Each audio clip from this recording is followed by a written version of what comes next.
relación con el objetivo o fin práctico perseguido por su autor o las partes al ejecutar o celebrar dicho acto reconocido por la ley positiva.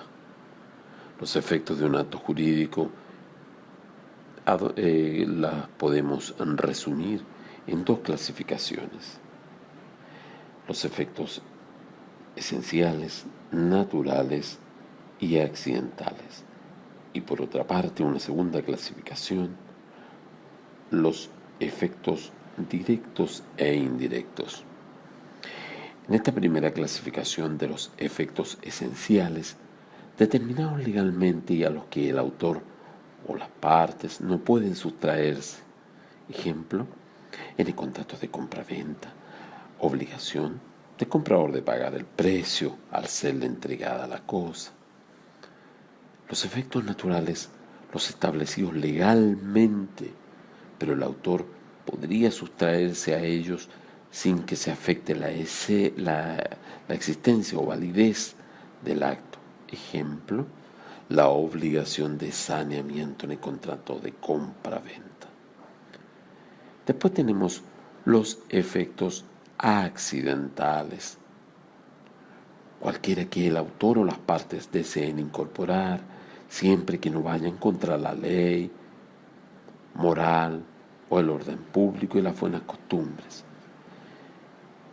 Y dentro de la segunda clasificación vemos los efectos directos, los que nacen como resultado inmediato y directo, ¿ya?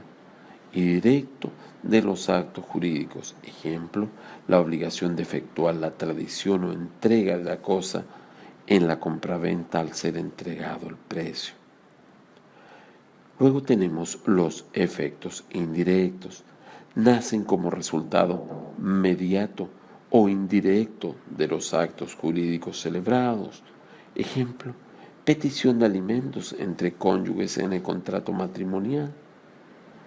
Autor o parte pueden revocar un acto o contrato. Para que ello tenga efecto deben darse dos presupuestos. El primero, que tal revocación proceda del actor ejecutante, del acto o de las partes celebrantes. Y segundo, que se cumplan iguales requisitos o formalidades del acto que se revoca. Algunos ejemplos en que excepcionalmente los actos jurídicos provocan efectos respecto de terceros.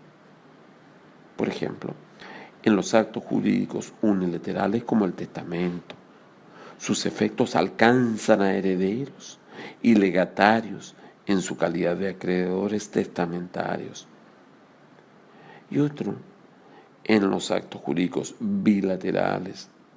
Los siguientes casos: la estipulación en favor de un tercero del 1449, la promesa de hecho ajeno del 1450 y la novación del 1645.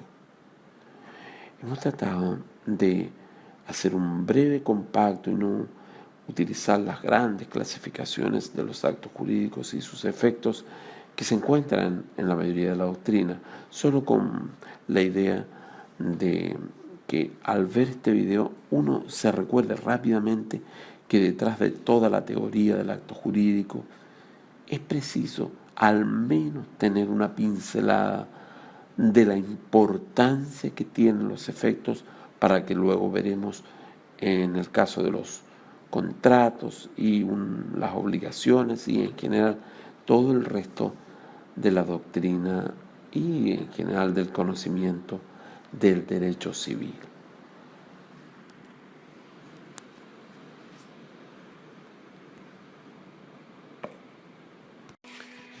En este video, esta vez vamos a resumirlos en un esquema que comprende los efectos jurídicos respecto de las partes y respecto de terceros. Respecto de las partes, que pueden actuar por sí mismas o representadas, en este caso, para el caso de las representadas, nos vamos al artículo 1448 del Código Civil. Hay que entender que por autor o parte se entiende a aquellos que con su voluntad generan un acto jurídico. Ahora, respecto de terceros, pero ¿qué vamos a entender por tercero? Se entiende por tercero todo individuo ajeno al acto o contrato. Dentro de los terceros podemos tener los terceros absolutos y los terceros relativos. Los terceros absolutos, ¿qué son? Porque esa es la clásica pregunta en examen de grado o en exámenes. Los terceros absolutos son aquellos que no son parte y que además son completamente extraños al contrato, el cual no les afecta ni les afectará en lo futuro. Respecto de los terceros absolutos, por regla general no produce efecto. Hay algunas excepciones, como todo el derecho. Excepción, la estipulación a favor de otro del 1449. Y la excepción que podríamos considerar aparente, que es la promesa de hecho ajeno del 1450. Por otra parte, tenemos los terceros relativos.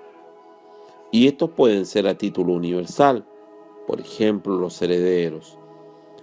También nos encontramos respecto de terceros los relativos a título singular, por acto entre vivos, por ejemplo, el comprador, el cesionario, y también por mortis causa, por ejemplo, el legatario.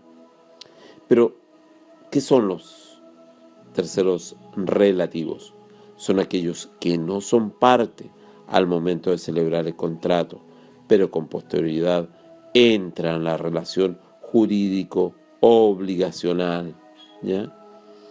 Hemos querido incorporar este esquema porque creemos resume de manera clara los terceros, ¿ya? Por una parte, y también identifica el efecto que en general va a tener sobre estos y sobre las partes, ¿ya?